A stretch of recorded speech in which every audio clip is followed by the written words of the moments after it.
legal name is frogmonkee. Please don't check my birth certificate. Quite the act to follow after Chris. Yeah, so I guess a bit about myself. Was previously at Banklestau for about 8 months. That's where I cut my teeth on DAOs. I work at an editor at Bankless HQ, and I'm currently doing research on organizational design and governance. Really fun stuff, if you like to nerd out on that. So the talk today is on decentralization and constrained delegation. It's really a talk on the limits of decentralization and why constrained delegation is kind of the evolution of where DAOs are going, and how we can kind of see that in certain sort of more evolved DAOs and more advanced DAOs that have been in this space for a while. So yeah, why don't we get started? If you can move on to the next slide, please. Okay, so the thesis here is basically as the decision space for DAOs grow in complexity and there's more at stake, DAOs will empower autonomous teams to act within scope and govern those teams through a series of checks and balances. That is constrained delegation. So it's kind of a definition of constrained delegation and also a thesis for where I think DAOs are headed as we're still kind of in the early innings of all this. Next slide, please. So before I get into this, right, I think the thing to realize is that Web3 is making a bet on DAOs as an organizational model, right? Because the corporate model has been around for like hundreds of years. We know it's effective, we know it's efficient, we know it can ship products, we know that it can do it at a low cost. And here we are saying, well, why don't we try a different organizational model, right? And I think the key difference here is that in the corporate model, there's a in-group and there's an out-group, right? Your in-group are people that are employed, contractors, whatever, people that get to work for the organization. And the out-group are people that want to work for the organization, right? Maybe they believe in the brand, maybe they're customers, maybe they're users, but don't have the capacity to do so because there is, this sort of wall that prevents them from being a part of the greater community in which that company operates in. But DAOs are a bit different, right? DAOs are communities. That's the way that they're kind of perceived in the common sphere.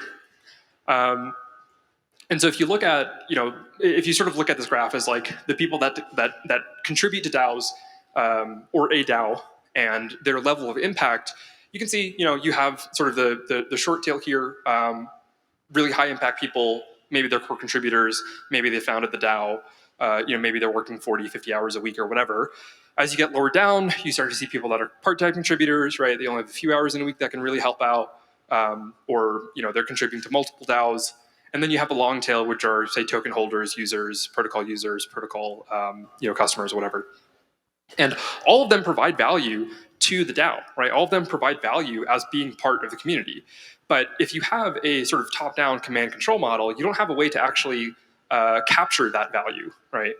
You have this sort of long tail of people that are willing to help out, but you don't have the capacity to engage them in any meaningful way, right? Again, if you're a company, you need like 1099, you need W-2s, you need to like provide insurance and all these things.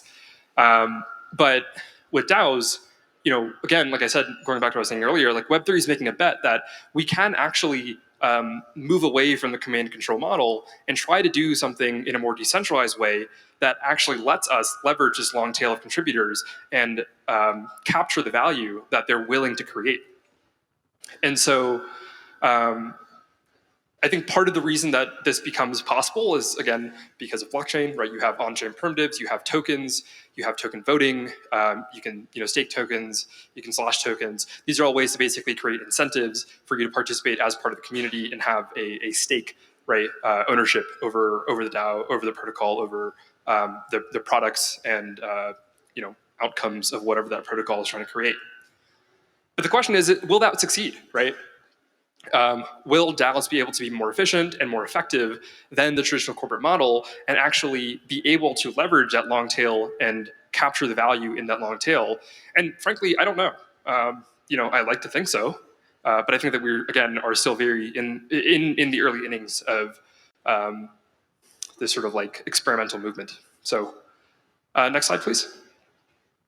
Okay, so centralized, decentralized, and distributed.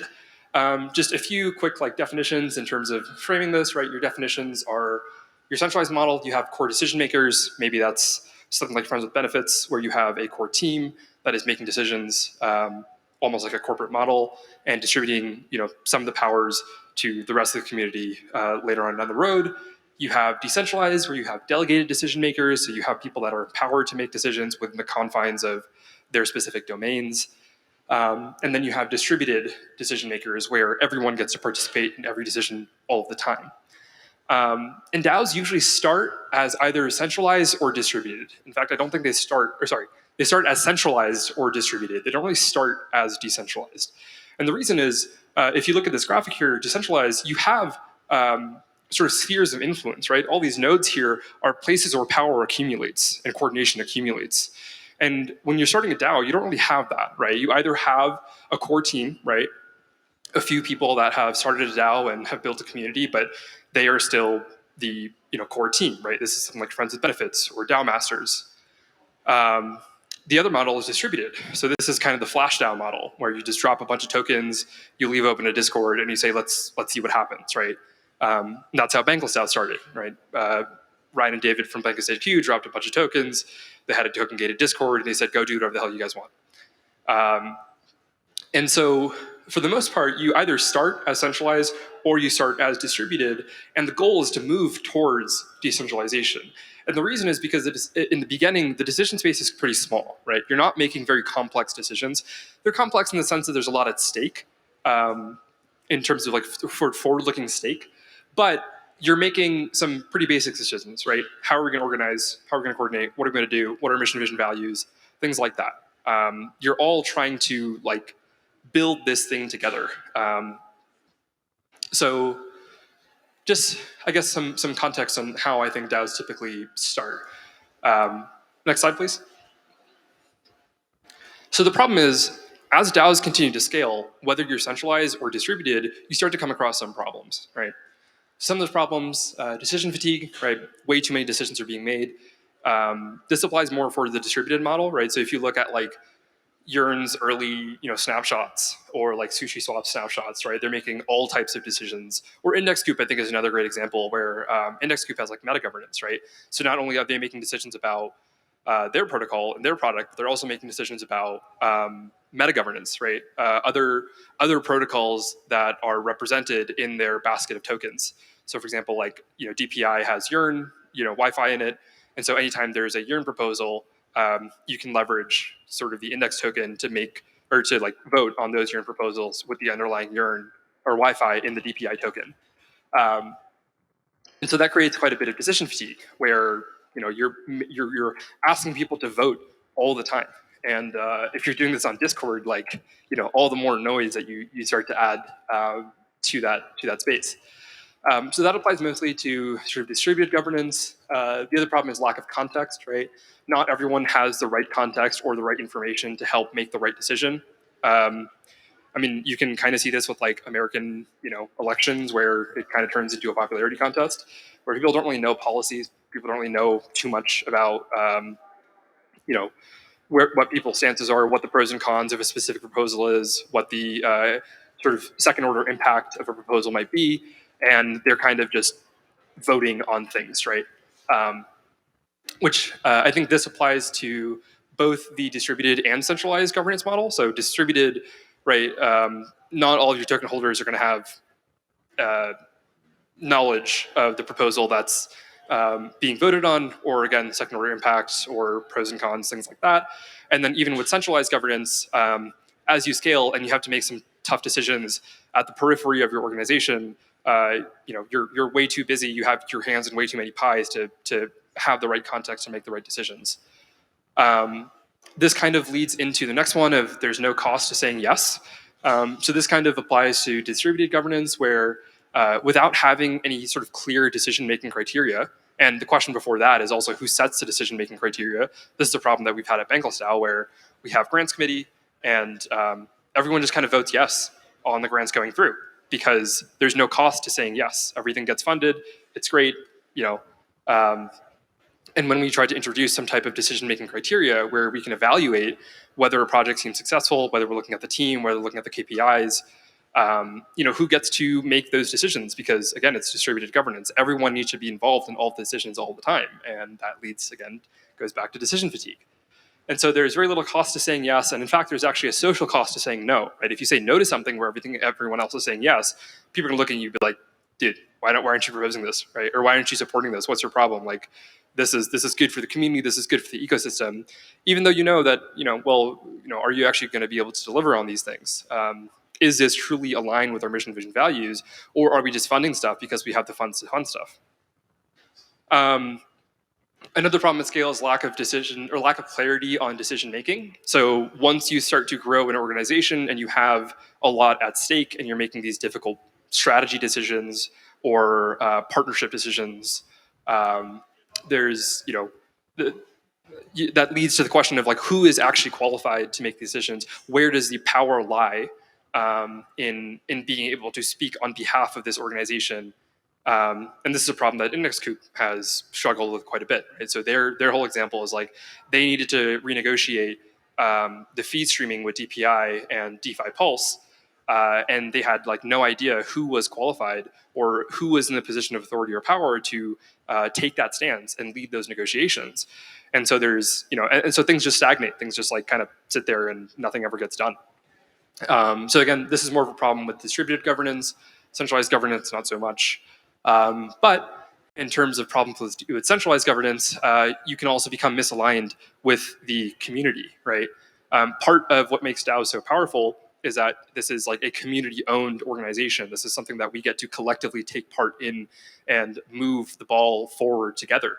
And so when you have a centralized team that is making some decisions that are not communicated well, are not received well, or just stand as an affront to the community, you're losing the power that you have as a DAO, right? Going back to what I said earlier, DAOs are communities. If you alienate your community, if you alienate your token holders because you're making a decision that other people are not able to participate in because it's centralized governance, that weakens your moat quite a bit.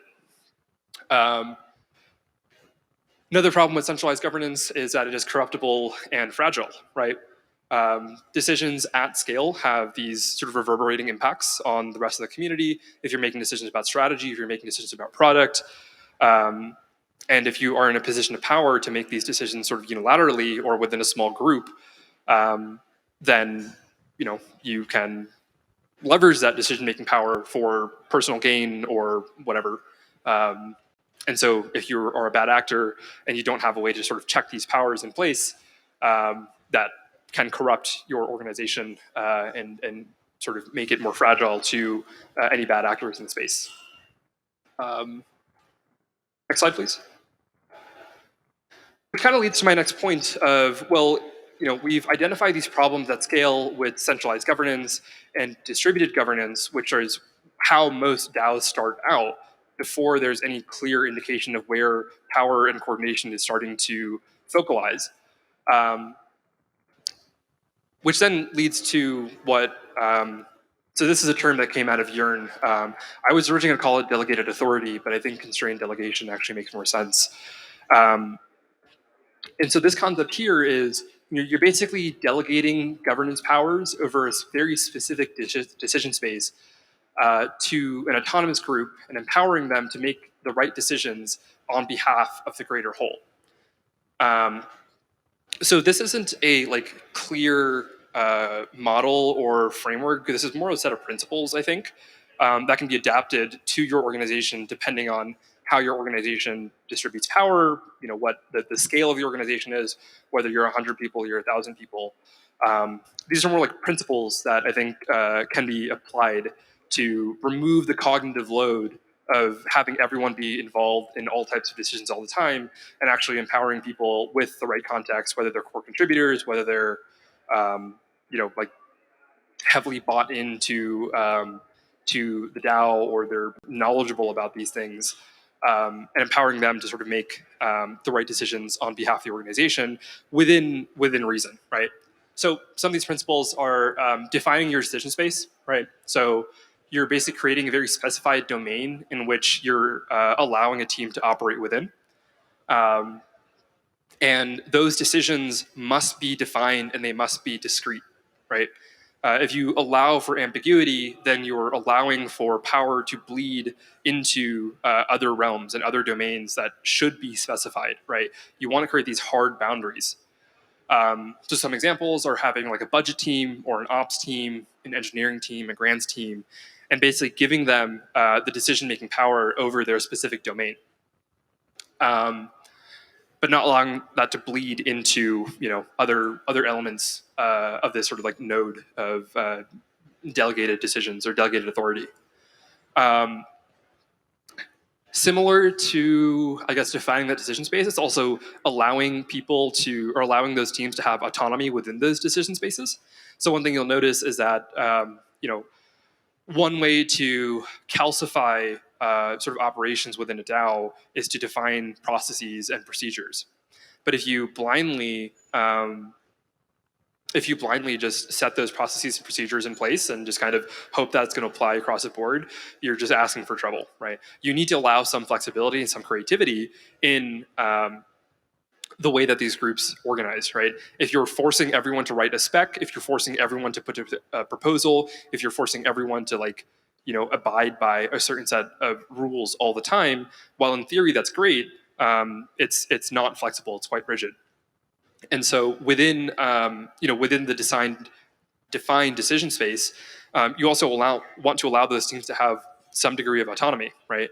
Let them make the decisions that they think are best because that is their mandate.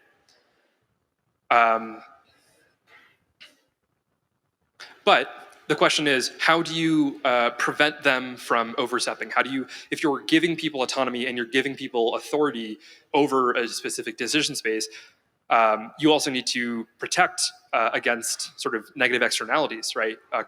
Corruption or fragility or people just like acting in bad faith. And so then you get to sort of the checks and balances and the governance aspect of this, right? So your checks and balances are, again, just creating ways to keep the powers that have been delegated in check and prevent overreaching. That can be done by having people within that organization be voted in through elections. You can have token governance. You can have like certain decisions be made by multi-sigs. You can create similar to how like the U.S. has a judicial, executive, and legislative branch. It's a similar concept where you're basically just creating these ways to check powers within the defined decision space. And again, that's kind of vague, but the point of it being vague is that it's adaptable to your organization and however your DAO best operates. And the final sort of principle here is, at the end of the day, all of this needs to be governed by token holders, right? What you're basically doing is these autonomous groups are basically renting governance power through your consent, right? If you are a token holder, you need to have a certain set of defined powers over these autonomous groups, right? So, defining powers, electing people in and out of office, having veto power.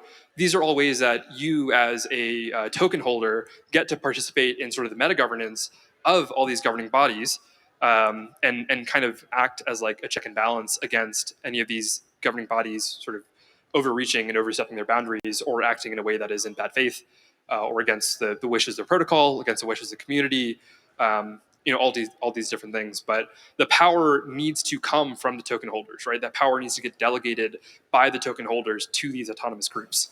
And that is an important sort of primitive of how constrained delegation works. Next slide, please. So how can we see some examples of constrained delegation in practice? So what you're seeing here are, I think, two great examples of how constrained delegation works. On the left here, on my left here, you see Yearn, and on the right, you see IndexCube. There are more examples of constrained delegation. I think recently Fey Protocol just announced sort of their governance revamp, and it kind of follows sort of similar criteria here. But what you're looking at here is all these different like nodes here, all these different circles are groups of people that will and have been delegated authority and autonomy to make decisions within their specific domain, right? So your technical nest, your finance nest, your growth nest, governance people, those are all sort of um, defined decision-making power within the scope of whatever it is, right? Technical growth people. And if you look at the actual index coup proposal that came out with this, it has very clearly defined like, hey, this is what the technical nest is. This is what they're allowed to vote on. This is sort of the scope of their powers, the scope of their responsibilities. This is how it relates to the other nests, right? And you're sort of defining the relationships between nests, which is a way to sort of check and balance some of those powers. But you're allowing them sort of the autonomy to let them operate on their own. And all of this stuff also gets voted on by the individual index holders, right? They get to vote people into power. They get to participate in the meta governance of this governing model.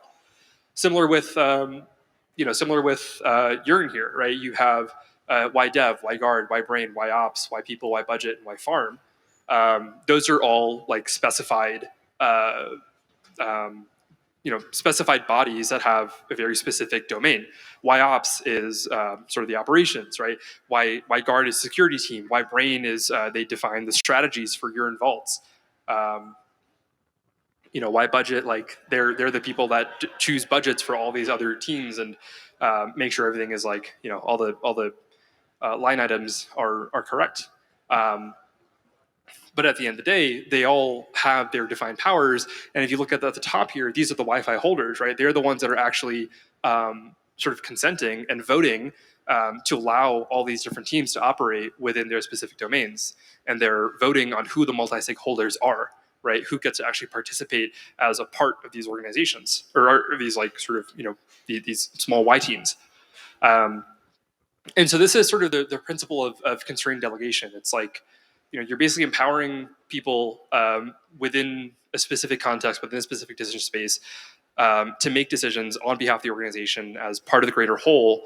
But all that gets governed by the token holders, and you have sort of checks and balances in place, either within between token holders and the teams, or even within the teams as a whole, to make sure that no one group has an inordinate amount of power over the other. Next slide, please. So, the two images that you saw earlier, Yearn labeled that proposal Governance 2.0, and Index labeled their proposal Index 2.0. And if you look at some of the other DAOs out there, the more advanced DAOs, a lot of like sort of DeFi DAOs and protocol DAOs are moving along this route.